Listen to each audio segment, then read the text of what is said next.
নিজ জন্মদিনে বিভিন্ন প্রকারের জাঁকজমকপূর্ণ অনুষ্ঠান আয়োজনের বদলে রক্তদানের মতো সামাজিক কর্মসূচির আয়োজন করে এক প্রকার দৃষ্টান্ত স্থাপন করলেন রাজ্যের বিশিষ্ট ক্রীড়াবিদ অমিয় কুমার দাস। রাজধানীর মালঞ্চ নিবাসের টেনিস কমপ্লেক্সে আয়োজিত এই রক্তদান শিবির ঘিরে সমাজ অনুরাগী বিভিন্ন অংশের সাধারণ মানুষ থেকে শুরু করে রক্তদানের মধ্যে লেখক উৎসাহ পরিলক্ষিত হয়। এখানে উল্লেখ করা প্রয়োজন, এতেই পড়বে নিজের গুরুদেবকে কিডনি পর্যন্ত দান করেছিলেন অমিয় কুমার দাস নিজে। গোটা বিষয় নিয়ে নিজের প্রতিক্রিয়ায় শ্রী দাস প্রথমে সকলকে বড়দিনের শুভেচ্ছা জানানোর পাশাপাশি রক্তদানের মতো সামাজিক কর্মকাণ্ডে আগামী দিনেও যাতে সকলে এগিয়ে আসেন সেই আহ্বান রাখলেন। প্রথমত হ্যাপি ক্রিসমাস ডে। সেই উপলক্ষে আজকে আমার জন্মদিন। আজকের দিনে আমি ব্লাড ডোনেশন ক্যাম্প করতে চাইছি। সেই ব্লাড ডোনেশন ক্যাম্পে করার আমাদের খুব ইচ্ছা। আমি গত বছরও করেছি। গত বছরও অনেক ডোনার ছিল, এই বছরও অনেক ডোনার আছে, প্রায় 40 জনের মতো টার্গেট আছে।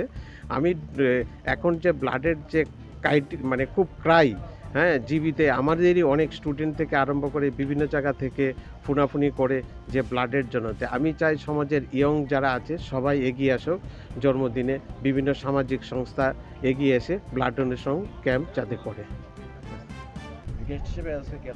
আজকে গেস্ট হিসাবে আমার গুরুদেব পূজনীয় ডক্টর বৃন্দাবন বিহারী দাস কাঠিয়া বাবা, উনি আমাকে সার্বিকভাবে মানে এমনভাবে যে ব্লাড ডোনেশন করার কথা শুনে উনি কলকাতা থেকে সুদূর কলকাতা থেকে এসেছে সেই ক্যাম্পে উদ্বোধন করার জন্য, এবং আমার গুরুদেবকে কিছুটা সেবা করার জন্য আমার কিডনি ডোনেট করেছি।